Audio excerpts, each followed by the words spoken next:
pour cela que je vais vous expliquer la raison. Du coup, cette vidéo sera sur ce thème. En fait, je souhaitais vous expliquer mon accident qui date du 9 août dernier. Je vais en même temps découvrir de nouvelles slimes que ma soeur m'a ramenées de vacances pour que ça fasse un petit son en plus.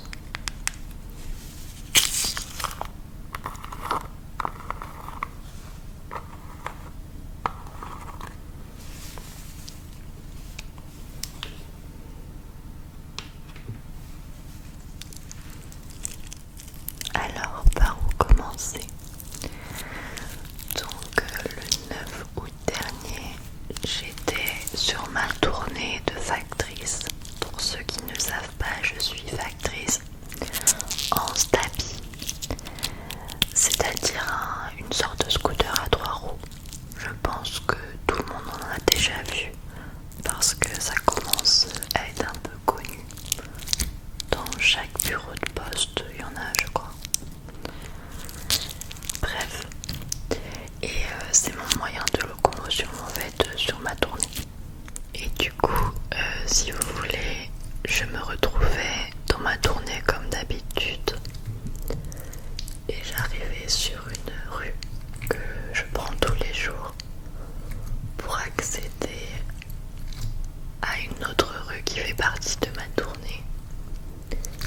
Et en fait, dans le rond-point, je vois quelqu'un au loin parce que je suis assez prudente étant donné que j'avais déjà eu un accident de voiture il y a quelques années qui m'avait un peu traumatisée.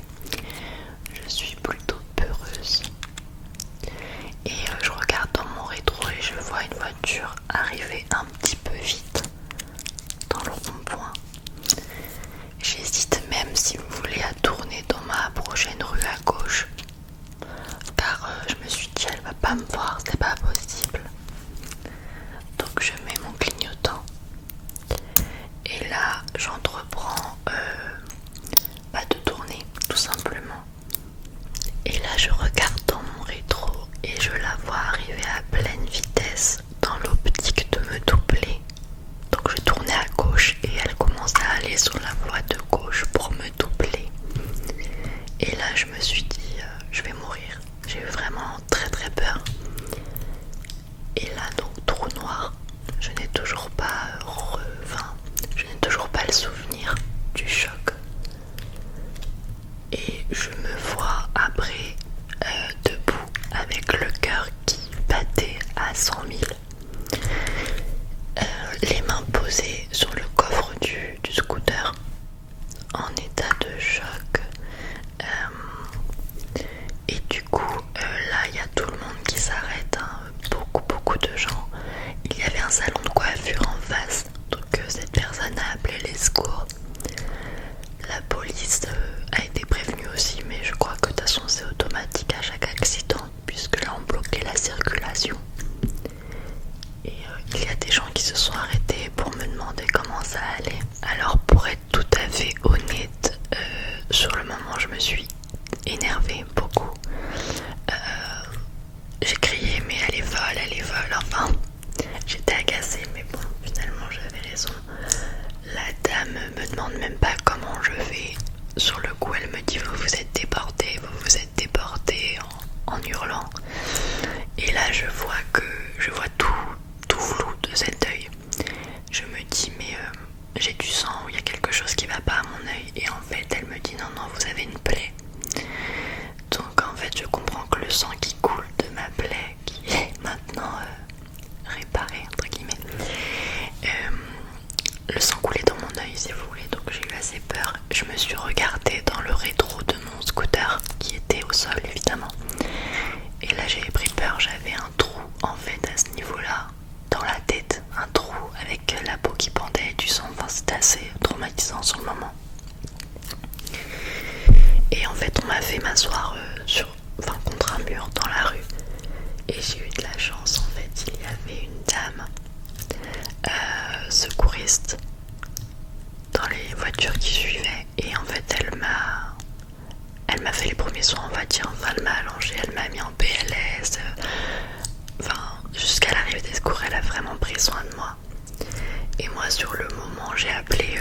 amie qui est aussi ma collègue qui était en repos et qui habite dans cette rue là.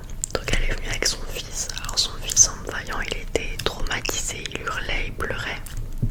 Il y avait beaucoup de sang sur le moment, donc ça faisait peur. Je sais pas encore, je vais voir si je vous intègre des photos à la vidéo, parce que là vous devez vous dire elle va super bien, mais sur le moment je ne ressemblais plus à rien. Du coup je sais pas si je vous intégrerai les photos, si je vais assumer ou pas, je verrai ça. Mais bon, vous pouvez vous imaginer. Et du coup cette dame hyper gentille a rassuré le fils de ma copine et aussi moi, parce que j'étais très en panique.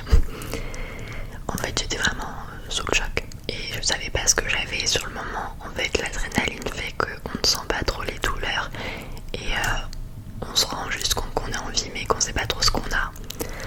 Et les pompiers sont arrivés, ont pris soin de moi. Je vais vous épargner les gros détails, hein, mais bon, en gros après je suis partie.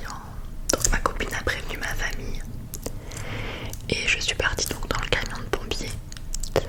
Et je suis donc arrivée à l'hôpital ensuite. Et de là ils m'ont fait des examens qui ont donné que... Attendez, je vais essayer de l'enlever. Voilà, ce sera plus simple comme ça. Donc ils m'ont fait des examens. Et sur le coup, moi en fait, au moment où j'ai vu la mort arriver, hein, je ne suis pas morte, j'ai envie, mais je veux dire sur le moment, on me voit... Enfin, on prend peur vraiment. J'ai pensé à mes soeurs, je me suis dit mon Dieu, je reverrai jamais mes soeurs.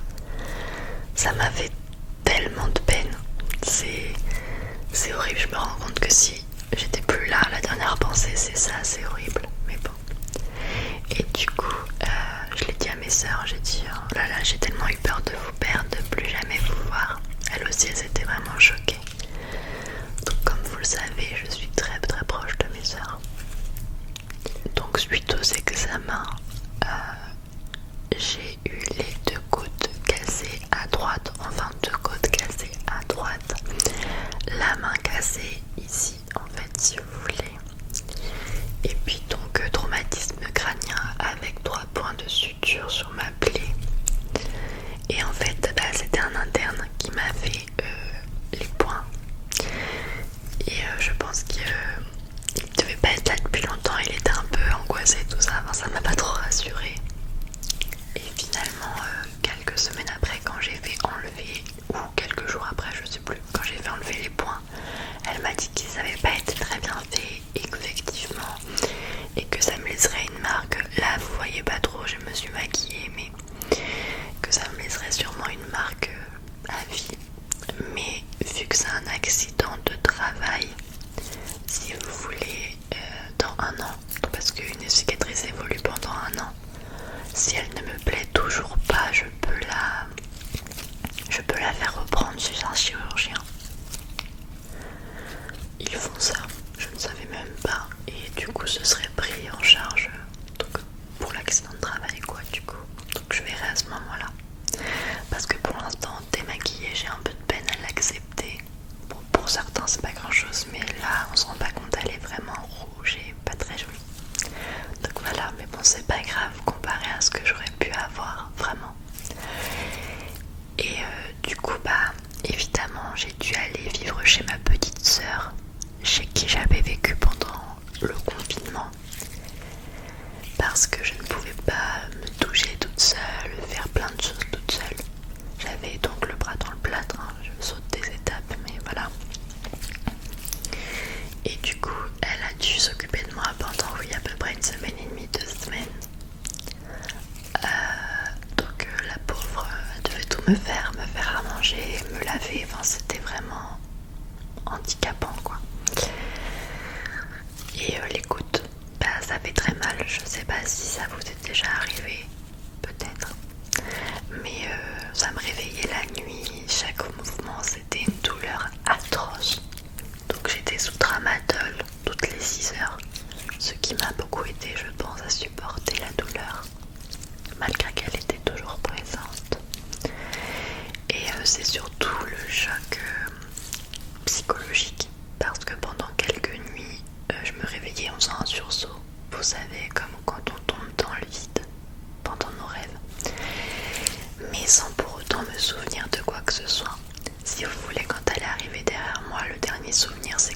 senti le choc, j'ai senti dans mon dos parce qu'il y a un coffre. Il n'y aurait pas eu le coffre, je crois que je serais plus là. Mais du coup, ça je me souviens, le choc, la sensation, donc ça m'a... Peut-être que c'est ça qui m'a choqué finalement, parce que à l'heure d'aujourd'hui, le reste ne m'est pas revenu. Donc selon après l'analyse de l'accident, j'aurais fait un vol d'à peu près 5 mètres, enfin je me suis retrouvée à 5 mètres du stabi. Apparemment, enfin j'ai pas trop bien compris parce que moi, il y a des choses qui m'échappent un peu. Pour moi, comme je vous ai dit, je me suis retrouvée, la première scène qui me revient c'est d'être debout et posée sur mon stabi au niveau des mains. Mais peut-être qu'entre temps je me suis déplacée, je sais pas. Donc voilà, et la personne roulait effectivement vite. Ils ont pu voir avec les traces au sol, le choc du verre, enfin, tout était un peu explosé, donc voilà. Mais le même accident voiture contre voiture aurait été beaucoup moins critique. Donc le stabi était mort à l'arrière et puis la voiture de la dame, je me souviens pas, mais on m'a dit qu'elle était explosée. Un petit détail aussi, j'avais mon casque, mais mon casque a été expulsé pendant le choc. Donc ma tête, c'est pour ça que j'ai eu ça, apparemment a touché, alors je pense moi, soit le frein, soit le... Je sais plus comment on appelle ça, la poignée, si la poignée ou le frein, c'est ce qui a fait que ça a dû taper dans ma tête, je ne sais pas, finalement, et ça m'intrigue. Mais en tout cas le choc, enfin le casque a volé. Et le casque avait un trou aussi, donc c'est bizarre. Il y a des choses qu'on ne sait toujours pas, voilà. Mais bon, j'ai toute ma tête, donc ça ne devait pas être si violent que ça. Et puis, du coup, désolée, je reviens sur des choses, enfin, je m'y perds un peu. J'avais pas prévu exactement ce que j'allais dire, mais voilà. Tout ça pour dire que donc la personne avait continué en mon absence à me dénigrer et à contredire son rôle dans l'accident. En fait, comme disait la police, elle a changé de version plein de fois. Je vais essayer de continuer avec celle-ci. Donc oui, elle a changé de version plein de fois. Et en fait c'est ça qui leur a mis la puce à l'oreille au début. Donc elle disait que je m'étais déportée. Elle a vu que ça ne fonctionnait pas. Oh, désolée, ça en met partout, c'est une catastrophe celle-ci, je vais reprendre l'autre. Et puis je sais pas pour les autres qui font de la SMR, mais faire un truc en même temps que parler, ça me déconcentre. Donc l'autre je vous la ferai dans une vidéo triggers. Voilà, je verrai. Donc j'en étais où? Alors oui, elle a dit ensuite que je n'avais pas mis mon clignotant. Donc là j'ai eu de la chance, le clignotant était toujours en route sur le sol. Donc ma collègue a dit c'est bizarre, le clignotant fonctionne toujours. Mais bon, elle a essayé de dire qu'il s'était mis en route avec le choc en tombant, alors que c'est un bouton à appuyer, enfin impossible. Et moi j'ai bien le souvenir d'avoir mis mon clignotant, j'en suis persuadée.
ça a posé un peu de problème, quoi. Il a fallu tout reprendre. Et celui qui a pris ma plainte, je pense qu'il doutait un peu de ma version, j'ai ressenti ça. Bref. Ensuite, donc bon, on a continué la plainte et ma chef a essayé de la joindre ensuite, la personne qui m'avait renversée, pour essayer de signer le constat, car ça aurait pris moins de temps, ça aurait été moins compliqué. Et elle s'est quand même déplacée à la poste, elle était en vacances mais elle a attendu de revenir. Et quand donc elle est revenue, elle a refusé de signer le constat et elle a continué à dire à mes chefs que c'était de ma faute et qu'elle était contre ce que je disais. Voilà. Il faut savoir qu'on m'a expliqué que si elle n'aurait pas contesté la plainte, parce qu'apparemment elle a contesté aussi la plainte, en fait, si elle aurait tout de suite assumé, c'était son assurance qui aurait payé les dédommagements ou je ne sais trop quoi. Et en fait, le fait qu'elle conteste, du coup, maintenant, ça va aller en jugement au tribunal dans 2-3 ans, hein, le temps que ça se fasse, puisque c'est très très long. Et ben si à ce moment-là on trouve des vrais témoins qui étaient là pile au moment de l'accident, on va dire, et ben ce sera à elle de payer, vu qu'elle a contredit ses erreurs entre guillemets. Enfin, excusez-moi, je parle pas très bien, mais voilà, vous avez compris. Donc du coup maintenant il faut que j'attende le jugement qui sera dans très longtemps. Par rapport aux témoins, vous allez me dire, bah, il y avait bien des gens sur place. Oui, mais en fait la plupart ont entendu le choc, même la coiffeuse, ont vu le casque voler, mais n'ont pas vu vraiment le moment de l'accident, ce qui s'est passé. J'ai pas de témoin réel et c'est ce qu'il m'aurait fallu, la police m'a dit. Bon, après, comme ils disent, elle devait être maître de son véhicule, elle était derrière moi, donc même si elle conteste le clignotant, etc., elle aurait dû gérer. Mais c'est marrant, quand ça nous arrive à nous, on prend, mais quand c'est les autres et qu'on est la victime, c'est tout le temps compliqué, quoi. Bref. Et en fait, pour plein de gens, ça paraît logique que ce soit donc elle qui prenne, mais c'est pas aussi logique que ça, je vous assure. Au niveau de la police, je suis presque sûre qu'elle prendra rien du tout. Et du coup, bah, c'est compliqué. Enfin, je trouve que c'est triste qu'on en arrive là. On a des assurances, c'est fait pour ça. Enfin, moi, si un jour ça m'arrive, déjà, je m'en voudrais tellement que je resterai discrète, quoi. Je veux dire, j'essaierai pas d'inventer quoi que ce soit et de mentir comme ça pour protéger sa peau. Enfin, je comprends pas. Donc voilà, je suis un peu dégoûtée, mais bon. Du coup, j'ai repris le travail cette semaine. J'ai repris le travail lundi. Au début, j'ai été avec un de mes chefs réessayer le stabi. Je suis pas tout de suite allée en tournée et j'ai repris ma tournée mardi.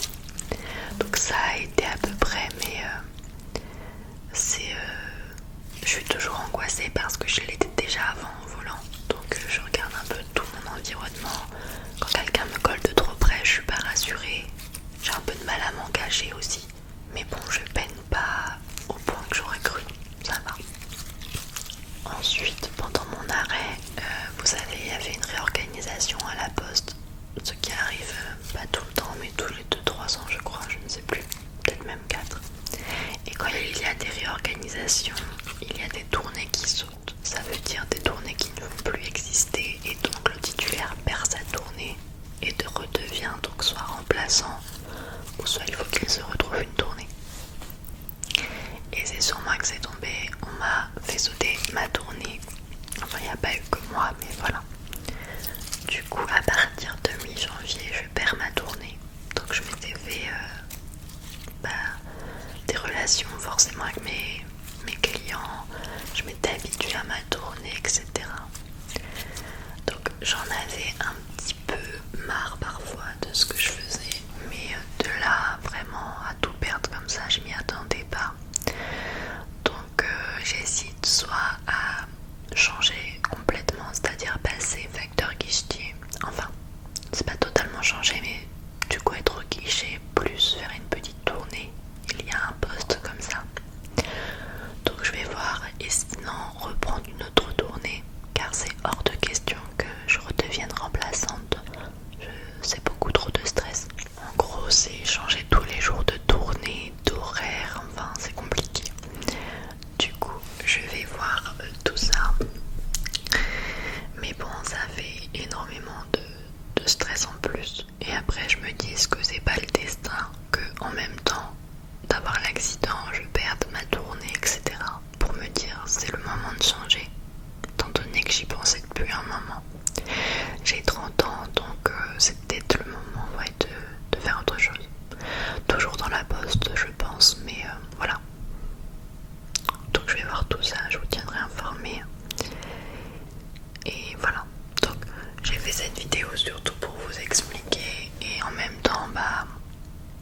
stressez pas, faites attention sur la route s'il vous plaît. Moi je vais mieux, mais je sais que quand on a des côtes cassées et la main, ça peut revenir avec le temps, des douleurs, changement de temps, la fatigue. Il y a des moments où je le sens encore un petit peu. Les côtes, c'est très récent que ça va mieux, et encore j'ai encore des sensations de douleur, mais beaucoup moins importantes. La main, ça s'est très bien remis au moment où j'ai enlevé le plâtre. J'ai fait de la rééducation kiné et même elle m'a dit on va pas en faire autant que prévu car vous vous remettez super bien. Bon, je pense que c'est mon jeune âge aussi qui fait que ça se remet mieux que d'autres personnes peut-être. J'ai eu de la chance on va dire, mais voilà. Donc voilà, vous savez tout à peu près. Du coup, je vais essayer de revenir un petit peu plus. Je vais être en vacances bientôt et puis j'ai un peu plus de temps pour moi. Mais je suis désolée encore de vous avoir fait attendre. Je ne voulais pas me montrer dans un piteux état et aussi j'étais très fatiguée, donc voilà. Je vais vous laisser, je vous dis à très vite. J'espère que